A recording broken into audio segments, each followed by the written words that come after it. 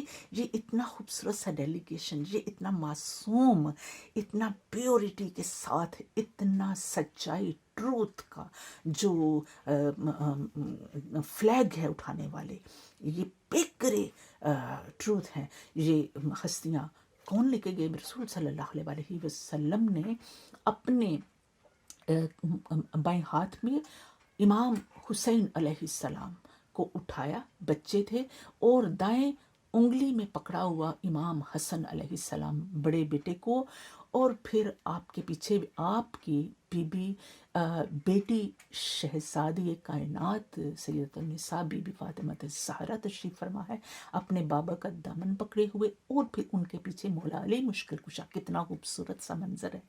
اللہ تعالیٰ ہمیں وہ منظر نصیب فرمائے کہ ہم وہ دیکھیں، اور جیسے وہ چاہے پروردگار، اور ہماری تمام مشکلیں آسان فرمائے اس سچائی کے صدقے، اس خوبصورتی کے صدقے. اور مولا علی علیہ السلام سب سے پیچھے اس لیے تھے بی بی کے پیچھے کہ بی بی فاطمہ الزہرا پردوں کی سردار ہیں، اور ان کے پاؤں کے نشان بھی کوئی نہ دیکھ سکے.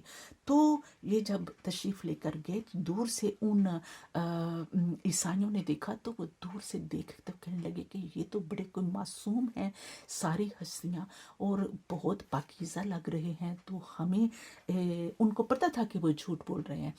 تو ہمارے بھی معاشرے میں الٹف لوگ، ان کو پتہ ہوتا ہے ہم جھوٹ بول رہے ہیں، لیکن پھر وہ کہتے ہیں لوگ کیا کہیں گے، لوگ کیا کہیں گے. وہ ان کی اپنی دکانیں چمک رہی ہوتی ہیں، وہ دکانوں کو دنیا داری کو اکٹھا کر رہے ہیں. نہیں، دنیا داری کو ختم کر چھوڑو. دنیا داری تو ذلیل و خوار کرتی ہے.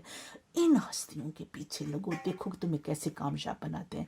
پھر انہوں نے، عیسائیوں نے سامنے آنے سے انکار کر دیا. انہوں نے کہا کہ ہم ان کے ساتھ نہیں ڈسکس کر سکتے، ہم ان کے ساتھ مباحثہ نہیں کر سکتے. وہ واپس چلے گئے انہیں پاؤں کے ساتھ. تو یہ کامیابی کے ساتھ یہ ہستیاں واپس لوٹیں.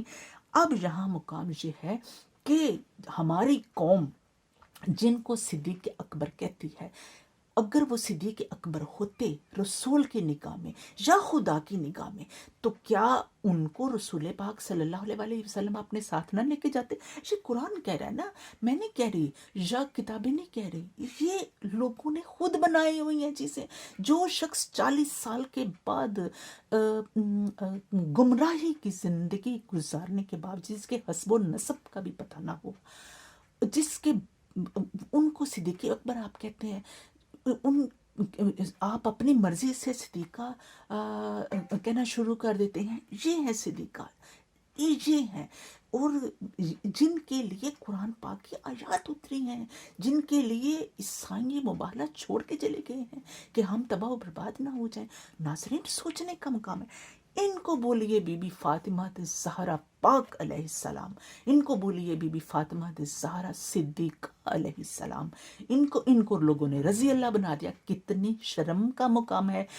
امت کو اس بات میں سوچنا چاہیے. مولا علی علیہ السلام پاک، کیونکہ ان کو طیب و طاہر قرآن نے کہا، امام حسن حسین جنت کے سردار ہیں. ان کے ساتھ جنگیں کی، ان کے ساتھ لڑائی، ان کو بہت اللہ کے ان پیاروں کے ساتھ، جنت کے سرداروں کے ساتھ، اور بچوں کے ساتھ، اور آگے کیونکہ محرم کا اس کے میں بات کریں گے انشاءاللہ کہ کیا کیسے ظلم کر کے خون رسول کو بہایا گیا اور ظلم کیا گیا. تو آج سچائی کا پیغمبر رسول صلی اللہ علیہ وسلم، یہ ساری 5 ہستیاں جہاں بھی ذکر ملتا ہے، یہ ہے 24 ذی الحج کو ہوا جب. تو ہمیں ان چیزوں کے اوپر غور کرنا چاہیے. اللہ پاک اس لیے فرماتا ہے کہ میرے قرآن کے اوپر غور کرو، فکر کرو. ہم وظیفوں کے اوپر لگے ہوتے ہیں، وظیفے تو خود ہو جاتے ہیں جب اللہ کا حکم مانیں گے. اللہ تعالیٰ تو خود ہی راضی ہو جائے گا، خود ہی خوش ہو جائے گا. تو ہمیں ان چیزوں کے اوپر پلیز ان چیزوں کو آگے پھیلائیں. یہ ان کو باتوں کو معمولی نہ سمجھیں. بھیجیں. یہ اللہ کا کلام ہے، یہ مولا کے کلام کے ساتھ ہے. یہ بہت بلیسنگ ہے، بلیسنگ گھڑیاں ہیں. آپ خود بھی ان کو اپنے اوپر امپلیمنٹ کریں، دوسروں کو بھی بھیجیں اور شیئر کریں اور لائک کریں، تاکہ ہم ایک مقام میں جانا چاہتے ہیں تو یہ سچائی کو پھیلانا چاہتے ہیں. اللہ پاک سے دعا کرتی ہوں کہ زندگی دی ہے تو جینے کا ہنر بھی دے دے، حسینیوں کو حسین دے دے، یزیدیوں کو یزید دے دے. پروردگار بحروں بر